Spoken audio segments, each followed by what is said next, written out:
In today's video, I'm going to teach you how to manually add students in Kajabi. If you're new to Kajabi or simply looking to manage your students more efficiently, you're in the right place. We'll walk through this task step by step, ensuring you can follow along easily. First things first, open up your web browser and navigate to kajabi.com. Once the page loads, take your gaze to the upper right corner of the screen where you'll find the login button. Go ahead and click on it. You'll now be prompted to log in either using your email or through your Google account.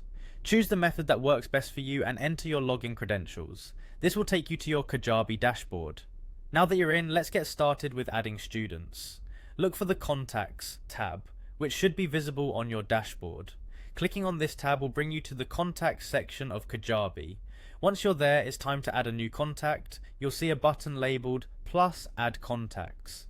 Click on that. You'll now have a few different methods to choose from depending on your needs. If you're adding a single student, you'll want to choose the Add Single Contact option. Here, you'll manually enter in the details such as the student's name and email address.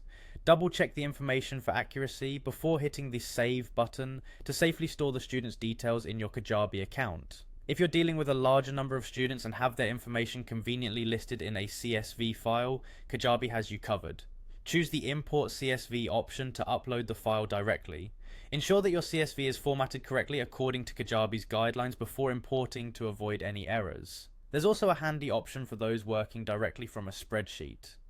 By selecting Copy Paste from File, you can copy your data directly from your spreadsheet and paste it into Kajabi, simplifying the process further, especially when handling large batches of students. Once you've added all your students, they're now stored in the system, allowing you to manage them effortlessly through the Contacts tab. This tab is your gateway to organizing, communicating, and engaging with your students effectively. And there you have it, that's how you manually add students in Kajabi.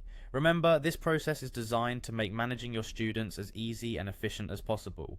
With a little practice, you'll be able to navigate through it with ease. Thank you for watching, and I hope this tutorial has been helpful in getting you more acquainted with Kajabi's features. Happy teaching, and I'll see you in the next video.